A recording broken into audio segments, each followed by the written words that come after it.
था कि एक भयंकर जंगली जानवर की तुलना में एक धोखेबाज और दुष्ट दोस्त से अधिक डरने योग्य है, क्योंकि जानवर केवल आपके शरीर को ही हानि पहुंचाता है, लेकिन एक कपटी और धोखेबाज दोस्त आपकी बुद्धि को हानि पहुंचाता है। केवल एक बुरे दोस्त ही आपको उस स्थिति तक पहुंचा सकता है जहां आपको ऐसा लगता है कि यह दुनिया बहुत खराब है, यहां रहने का कोई फायदा क्या है। और यही होता है जब आपको खा मिलता है, आपको ठगा जाता है, उसके साथ ठगी होती है। हम किसी को सीधे विश्वास नहीं करते। विश्वास धीरे धीरे बढ़ता है, लेकिन समय के बाद यह विश्वास इतना मजबूत हो जाता है कि हम उस व्यक्ति के सामने अपनी आंखें, कान और मन बंद कर देते हैं। और फिर ऐसी स्थिति में होता है कि हमारे सबसे विश्वास योग्य व्यक्ति हमें सबसे ज्यादा धोखा देता है। हम दुनिया में विश्वास खो दे और हम सभी को संदेह के साथ देखना शुरू कर देते हैं। वास्तविकता में यह दुनिया धोखे पर चल रही है। हम किसी न किसी को धोखा देते हैं, कहीं ना कहीं या कभी ना कभी अपने जीवन में, और दूसरे लोग भी हमें धोखा देते हैं। दूसरों द्वारा धोखा देना समझना संभव है, लेकिन हमने वर्षों से खुद को ही धोखा दिया है। हम अपने आप को ऐसी बातों को मनाते हैं ताकि हमें सच्चाई का सामना न करना पड़े, और हम अपने छोटे से दुनिया में खो जाते हैं। धोखा या विश्वासघात एक दो धारी तलवार की तरह होता है। हमें ऐसा लगता है कि हम दूसरे व्यक्ति को धोखा देकर उसे बेवकूफ बना रहे हैं, लेकिन यह कपटी तलवार हमारे सामने खरा व्यक्ति का गला उतना ही काटती है जितना कि यह हमारे गले को भविष्य में काटती है। आज की बौद्ध गति से आप यह जानेंगे कि हम धोखे और विश्वासघात से खुद को कैसे सुरक्षित रखें, और इस वीडियो के अंत में हम 10 ऐसे संकेत के बारे में सीखेंगे जो एक ठग और झूठा में पाए जाते हैं। एक जवान लड़का बहुत क्रोधित हालत में था और वह तबक के जरिए स्वयं हत्या करने की सोच रहा था। जब वह पहाड़ी के शिखर तक पहुंचा तो उसने जोर से चिल्लाया कि यह दुनिया इतनी बुरी क्यों है, यहां सब इतने स्वार्थी क्यों हैं, क्या मेरे जीने का कोई मतलब नहीं है। उसी पहाड़ी के शिखर पर एक बौद्ध सन्यासी ध्यान में लीन। उस जवान लड़के की उच्च आवाज सुनकर उसने संचय के साथ उठ गया। उसे एकदम समझ में आया कि यह जवान लड़का यहां स्वयं हत्या करने आया है। जब वह जवान लड़का पहाड़ी से कूदने ही वाला था, तभी बौद्ध सन्यासी ने उसका हाथ पकड़ा और बौद्ध सन्यासी ने उसे पीछे खींचा और कहा, क्या हुआ, क्या आगे का रास्ता खत्म हो गया है? जवान लड़का ने कहा, कौन सा रास्ता, यहां कोई रास्ता नहीं है, मैं यहां से कूदकर स्वयं हत्या करने जा रहा हूं। बौद्ध सन्यासी ने कहा, हर किसी को एक ना एक दिन मरना होता है, लेकिन तुम इतनी जल्दी में क्यों हो जवान? लड़के ने कहा, क्योंकि यह दुनिया जीने के लायक नहीं है, यहां सभी स्वार्थी और धोखेबाज हैं। मैंने जिस पर भरोसा किया वह सभी ने मुझे धोखा दिया। मेरा अपना भाई ने मुझे धोखा दिया, मेरा दोस्त मुझसे धोखा दिया, लेकिन आज यह सब बहुत ज्यादा हो गया है। मेरी पत्नी भी मुझसे धोखा दिया, उसने एक अमीर व्यापारी के साथ फरार हो गई। इतने धोखे मिलने के बाद अब मुझे इस दुनिया में जी का कोई मतलब नहीं है। एक स्वार्थ दुनिया में किसी पर भी भरोसा नहीं किया जा सकता, इसलिए मैं स्वयं हत्या करने जा रहा हूं। बौद्ध सन्यासी ने कहा, क्या तुम स्वार्थी नहीं हो? क्या तुम पर भरोसा किया जा सकता है? व्यक्ति ने कहा, मैंने किसी को धोखा नहीं दिया है, किसी से विश्वासघात नहीं किया है। अगर चाहो तो मेरे गांव जाकर पूछ सकते हो, लोग मेरा फायदा उठाते रहते हैं, लेकिन अब तक मैंने किसी साथ बुरा नहीं किया है। बौद्ध सन्यासी ने कहा, मुझे तुम पर भरोसा नहीं होगा, तुम्हें मुझे यह साबित करना होगा कि तुम स्वार्थी व्यक्ति नहीं हो। व्यक्ति ने पूछा, इसे साबित करने के लिए मुझे क्या करना होगा? सन्यासी ने उत्तर दिया, तुम्हें अगले 1 साल तक मेरे आश्रम में मेरे साथ रहना होगा, फिर यह मुझे पता चलेगा कि तुम ईमानदार व्यक्ति हो या तुम भी दूसरों की तरह स्वार्थी और कपटी हो। व्यक्ति ने कहा, ठीक है, मैं आपके आश्रम में 1 साल तक रहकर खुद को साबित करूंगा। तभी बौद्ध सन्यासी ने उस जवान लड़के को अपने साथ अपने आश्रम में ले गया और उसे अपना शिष्य बनाया।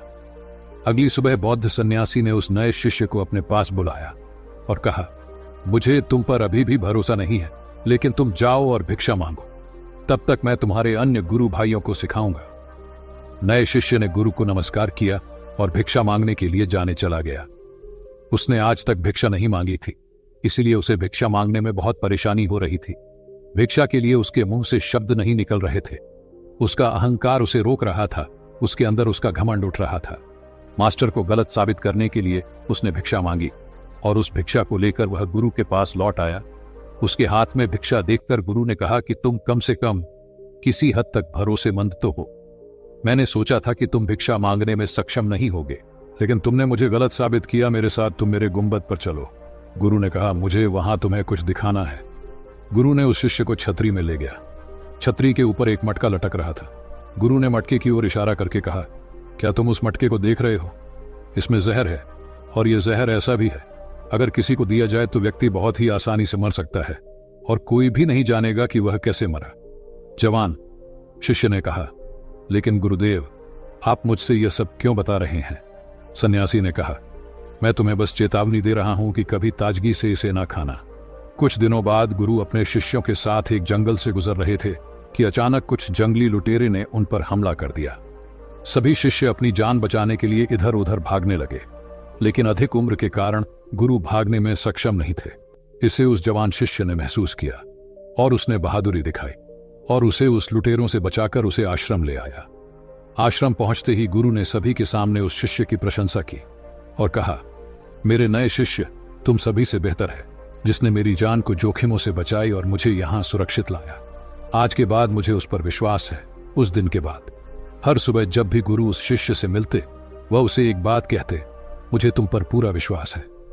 धीरे धीरे गुरु का उस शिष्य पर विश्वास बह रहा और यह इतना भर गया कि एक दिन गुरु ने शिष्य को अपने पास बुलाया और कहा, मेरे पास कोई पुत्र नहीं है, लेकिन तुम मेरे बेटे की तरह हो। मैं अब बूढ़ा हो गया हूं, इसलिए मेरी मृत्यु के बाद मैं चाहता हूं कि तुम इस आश्रम की जिम्मेदारी को अपने हाथों में लो। शिष्य ने कहा, गुरुदेव, अगर यह आपकी इच्छा है तो मैं भी आपके सुख के लिए इस जिम्मेदारी को संभाल लूंगा। यह कहते ही शिष्य चला गया।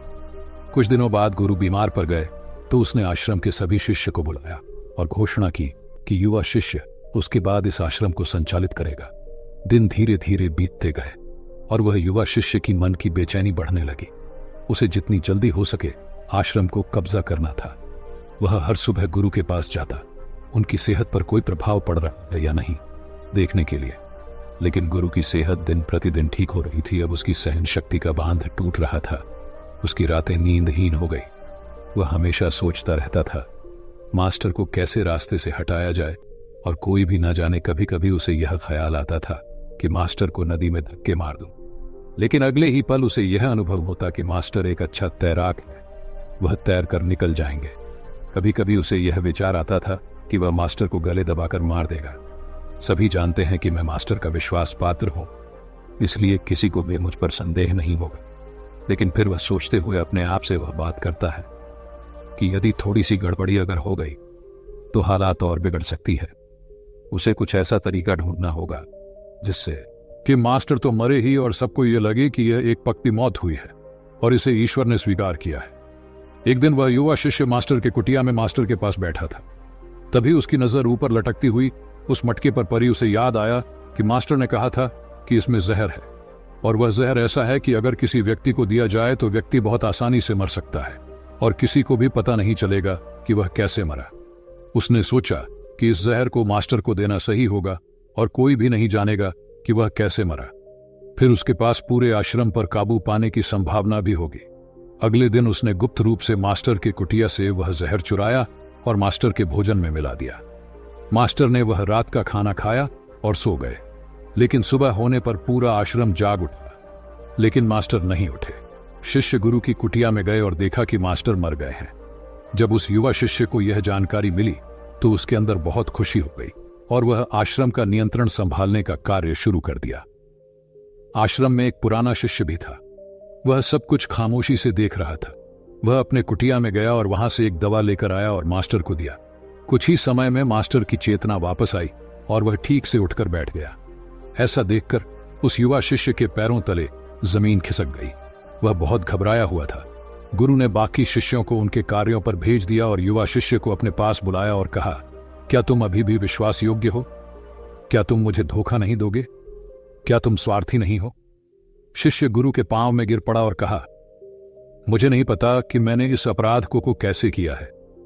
मैंने आज तक किसी को धोखा नहीं दिया है।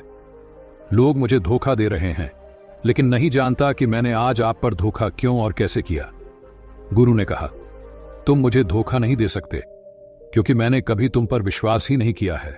मैं किसी पर भी विश्वास नहीं करता। मैं केवल उसी पर विश्वास करता हूं जो मैं अपनी आंखों से देखता हूं, और मैं तुम्हारे भीतर की लालसा देखना चाहता था और मैंने तुम्हें यह लालसा जानबूझ कर दी थी, क्योंकि किसी को धोखा देने के सिर्फ 3 ही कारण होते हैं। पहला स्वार्थ, दूसरा लालसा और तीसरा ईर्ष्या। वह युवा सन्यासी मास्टर से पूछा, लेकिन मास्टर, मैं अपने आप को अपना यह कैसे स्वार्थ, लोभ और ईर्ष्या से मुक्त रख सकता हूं? मास्टर ने कहा, खुद को पढ़े, खुद को जाने और खुद के अंदर प्रवेश करने का प्रयास करो। इंसान में बहुत महान संभावनाएं होती हैं। वह खुद को कुछ भी बना सकता है, वह कुछ भी हो सकता है। और जब आपको मौका ना मिले तो अपने अंदर देखें और जानने की कोशिश करें कि आप क्यों बदल रहे हैं, कौन आपको बदल रहा है, क्या यह परिवर्तन अच्छा है या बुरा। आत्मनिरीक्षण करो। मास्टर के इन शब्दों को सुनकर शिष्य फिर से उनके पैरों में गिर गया और कहा, मास्टर, मैं आपका शिष्य बनना चाहता हूं और जानना चाहता हूं कि मैं कौन हूं, मैं क्या हूं और मैं क्यों बदलता हूं। मास्टर ने कहा, हमारे आसपास ऐसे बहुत सारे लोग हैं और बहुत सारे ऐसे लोग रह चुके हैं जो इसका उदाहरण है, जो कभी अपने स्वार्थ, लोभ और ईर्ष्या के कारण किसी को धोखा नहीं दिया है। वह किसी का विश्वासघात नहीं करते। एक व्यक्ति तभी किसी को धोखा देता है जब उसे लगता है कि कोई नहीं देख रहा है कि वह क्या कर रहा है, और भविष्य में कोई नहीं जानेगा कि वह जो कर रहा है सही है। पकड़ जाने के बाद वह अपनी सुरक्षा के लिए अधिकतर तर्क देता है कि मैं कुछ नहीं कर सका, यही आखिरी राह थी, मुझे मजबूर किया गया था। लेकिन ये धोखा देने के पीछे की सच्चाई है जो हर विश्वासघात के पीछे छुपी होती है, लेकिन फिर भी व्यक्ति यह जानबूझकर करता है। मास्टर ने शिष्य की आंखों में देखते हुए कहा, याद रखें, हम किसी को धोखा देने पर हम उसकी आंतरिक अभिज्ञान को चोट पहुंचाते हैं और वह इतनी बुरी तरह चोट हो जाता है कि फिर वह किसी पर भरोसा नहीं कर पाता। वह अंदर से बहुत ही दुखी और अकेला महसूस करने लगता है। इसलिए यदि आप चाहते हैं कि कोई आपको धोखा ना दे तो आप अपनी आंखें, कान और मन को खुले रखें। लोगों पर विश्वास करें, लेकिन इतना विश्वास मत करें कि वे आपका फायदा उठाने लगे। हमेशा अपने सबसे महत्वपूर्ण कार्यों पर नियंत्रण में रहे और कभी कभी खुद को जांच रहे, क्योंकि जिस धोखे को आप टालना चाहते हैं, क्या आप किसी दूसरे के साथ वैसा ही धोखा कर रहे हैं? अगर कोई आपको फिर भी धोखा दे रहा है तो निराश ना हो, क्योंकि हर विश्वासघात किसी व्यक्ति को कुछ ना कुछ सिखाकर जाता है।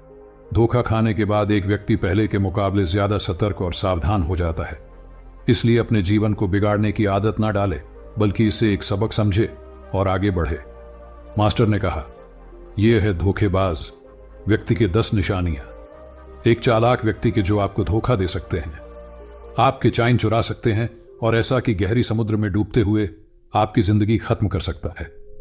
पहला चिन्ह, वह व्यक्ति जो झूठा होगा, वह धोखेबाज होगा, वह सब कुछ आपसे छुपाए। आप उसके बारे में दूसरे लोगों से जानेंगे और जब आप पूछेंगे वह कहेगा कि उसे बताना भूल गया। उसके साथ बहुत समय बिताने के बावजूद आप उसके बारे में ज्यादा नहीं जान पाएंगे। वह आपके बारे में क्या सोचता है, उसकी जिंदगी में क्या चल रहा है, यह आपको हमेशा भ्रमित करेगा, क्योंकि वह सब कुछ आपसे छुपाए, क्योंकि वह सच्चा आदमी है ही नहीं। एक सच्चा आदमी को अपने बारे में बताने से कोई परेशानी नहीं होती। वह आपके साथ लगभग सब कुछ साझा करता है, लेकिन एक धोखेबाज बहुत तख्ता से चलता है। इसलिए हमें इन बातों पर ध्यान देना चाहिए जिनके साथ हम एक संबंध में हैं, जिनके साथ हम अपनी जिंदगी का विश्वास और प्यार का सौदा करने जा रहे हैं। क्या वह हमारे साथ अपने जीवन की पूरी कहानी साझा करता है या नहीं? क्या वह बातें हमसे छुपाता है? अगर वह छुपाता है तो वह व्यक्ति एक बड़ा धोखेबाज है। दूसरा चिन्ह, व्यक्ति जो धोखेबाज हो या हमारे साथ सच्चा प्यार नहीं है तो वह हमारी परवाह नहीं करेगा। हम उसकी परवाह कितनी भी करें, हम उसके लिए कुछ भी क्यों ना करें, लेकिन वह हमारी परवाह बिल्कुल भी नहीं करेगा। और यह एक बार ही नहीं दिखेगा, बार बार दिखेगा, लेकिन हम इसे नजरअंदाज करते हैं। यह हमारी गलती है, क्योंकि हमारे मोहित होने के कारण हम अपनी आंखों के सामने सच्चाई को नहीं देख पाते। यह हमारी गलती है। अगर हम थोड़ा सावधानी से ज्यादा देखने की कोशिश करें तो हमें पता चलेगा कि वह हमारी परवाह नहीं करता। तीसरा चिन्ह, एक धोखेबाज व्यक्ति भी झूठा होता है। उसके शब्द उसके आपसी मेल नहीं खाते, उसकी जीभ बदलती रहती है, वह अपने वचनों को नहीं निभाता, लेकिन हम उसकी झूठे में फंस जाते हैं, इसलिए हम उसे पहचान नहीं पाते। चौथा चिन्ह, एक धोखेबाज व्यक्ति हमारे मुख पर प्रशंसा और सराहना हमारे सामने करेगा, लेकिन वह कभी भी हमारी प्रशंसा नहीं करेगा और हमें सम्मान नहीं करेगा, चाहे हम उसके लिए मर जाएं। वह हमें कभी सराहना नहीं करेगा और हमें उतना महत्व नहीं देगा जितना कि हम अपनी जिंदगी में देते हैं, क्योंकि वह हमें एक दिन धोखा देगा। इसलिए यह बेहतर है कि हम सतर्क रहे, पहले ही बहुत धोखा खा चुके हैं। पांचवा चिन्ह, वह कहते क्या है उस पर आपको ध्यान देने की वजह उनके कार्यों पर ध्यान केंद्रित करें। बात करना बहुत आसान है, लेकिन करना बहुत ही मुश्किल होता है और अधिकांश लोग इन बातों पर फंस जाते हैं। इसलिए चाहे वह आपसे कितनी भी बातें करे, आपके साथ कितने वादे करे, जब तक वह उसे दिखाने का प्रदर्शन नहीं करता तब तक उस पर विश्वास न करें। छठा चिन्ह यह अक्सर प्यार के संबंध में देखा जाता है कि एक धोखेबाज व्यक्ति उस व्यक्ति को कैसे पकड़ता है जो उससे प्यार करता है, जैसे कि उसके सामने हमेशा उपलब्ध होता है, वह कहीं नहीं जा रहा है, वह उसके लिए यहां रहेगा, उसे ना तो सम्मान करेगा और ना ही सम्मान देगा, और अगर सम्मान के लिए विनती की जाए तो वह उसे और अधिक अपमानित करेगा।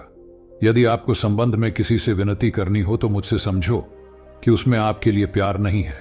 जो वास्तव में आपसे प्यार करता है वह चाहेगा कि आपके साथ अधिकांश समय बिताए, जिससे आप समय के लिए विनती करें। समझो कि उसमें आपके लिए प्यार नहीं है। सातवां चिन्ह, वह हर चीज के लिए समय निकाल सकता है लेकिन कभी भी आपके लिए समय नहीं निकालेगा। वह अपने जीवन में आपके लिए कुछ भी नहीं छोड़ेगा लेकिन आपको कभी नहीं छोड़ेगा। वह तभी आपसे बात करेगा जब उसे मन करेगा, ना कि जब आपको उनकी जरूरत होगी। वह आपको किसी और के साथ बदल सकता है लेकिन आपके लिए कुछ नहीं बदलेगा, ना तो उनकी आदतें, ना ही उनका स्वभाव और ना ही उनकी सुविधा। आठवां चिन्ह, वह कभी भी आपको आपके प्रति समर्पित और आज्ञाकारी नहीं होगा। जैसा कि हम आपके साथ हमेशा रहेंगे, चाहे जो भी हो हम समर्थन करेंगे, चाहे जैसा भी समय हो। वह सिर्फ अपनी शर्तों पर ही आपके साथ रहेगा। जब उसे आराम और अच्छा लगेगा तभी वह आपके साथ रहेगा, और अगर उसे थोड़ा भी चोट लगे तो वह चला जाएगा, क्योंकि वह कभी भी अपनी सुविधा के लिए अपनी सीमा के बाहर कुछ भी करने के लिए नहीं आएगा। नौवां चिन्ह, वह हमेशा आपको चोट पहुंचाएगा, कभी जानबूझकर और कभी बिना जाने कि वह आपको कितना चोट पहुंचा रहा है, और आपका हृदय लगातार दुखे। आप उस व्यक्ति के साथ खुश रहेंगे जो वास्तव में आपसे प्यार करता है। उसके साथ होने से आपको ऐसा लगेगा कि आप हवा में हल्के से रह रहे हैं, और अगर आप एक धोखेबाज और गलत व्यक्ति के साथ संबंध में है तो सब कुछ भारी और असावधानी गलती होगी। 10वां चिन्ह, आपके जीवन में वे कहीं नहीं है। आपके जीवन में उनकी कोई विशेष जगह नहीं है। जब चाहे वे आसानी से आपके जीवन से आपको निकाल सकते हैं और उन्हें कुछ फर्क नहीं पड़ेगा। यदि आप यह नहीं मानते और उनकी सच्चाई जानना चाहते हैं तो आप अपने जीवन से कुछ दिनों के लिए गायब हो जाएं। उन्हें कुछ फर्क नहीं पड़ेगा, बल्कि वे खुश रहेंगे। अच्छा है कि समस्या हमारे जीवन से चली गई है। अब हम आजाद हैं और हम जो चाहे वह कर सकते हैं। यदि आप अगर ऐसे व्यक्ति के साथ संबंध में है तो आप अपने बुद्धि को संयम में लाए और जितनी जल्दी हो सके इससे बाहर निकले। मुझे विश्वास करें, ऐसे संबंध से बाहर आने के बाद आपको सुख, शांति और प्यार मिलेगा। और क्या दुनिया में सिर्फ एक ही व्यक्ति है? यदि आप एक खराब व्यक्ति को छोड़ देते हैं तो 10 अच्छे लोग आपके जीवन में आएंगे जो आपको सम्मान और प्यार देंगे, और जब तक आप इस तरह के झूठे व्यक्ति के साथ वयस्क हैं तब तक आप अपने अच्छे लोगों को नहीं देख पाएंगे। लेकिन जैसे ही आप ऐसे धोखेबाज व्यक्ति को छोड़ देंगे, अच्छे लोग आपके जीवन में आना शुरू हो जाएंगे। और एक और बात, आजकल वे लोग जिनके साथ प्यार में धोखा हुआ है वे कहते हैं कि प्यार कुछ नहीं है, सब कुछ झूठ है। आजकल सब कुछ झूठा है, लेकिन यह पूरी तरह से सही नहीं है। जिस व्यक्ति ने आपको धोखा दिया है उससे प्यार के अर्थ की जानकारी नहीं थी। आज भी दुनिया में बहुत सारे ऐसे लोग हैं जो प्यार को कैसे करना है जानते हैं और उसे बरकरार रखने की भी जानते हैं। धोखा खाए लोग अपनी ओर से सच्चा प्यार करता है। प्यार ईश्वर की उपहार है और यह दुनिया प्यार पर आधारित है। अगर एक गलत व्यक्ति ने आपका प्यार समझ नहीं पाया तो इसका अर्थ यह नहीं है कि इस दुनिया में प्यार नहीं है। यह दुनिया प्यार पर ही आधारित है। यह प्रसिद्ध नृत्य दुनिया सिर्फ प्यार करने वालों के कारण है। और अंत में एक और बात, यदि आप अपने परिवार के सदस्यों से धोखा खा चुके हैं या आपस में गलतफहमी हो गई है तो एक दूसरे की बात समझने का प्रयास करें, एक दूसरे को जानें और एक दूसरे को माफ करें। क्योंकि दोस्तों, आपको बहुत सारे लोग मिलेंगे लेकिन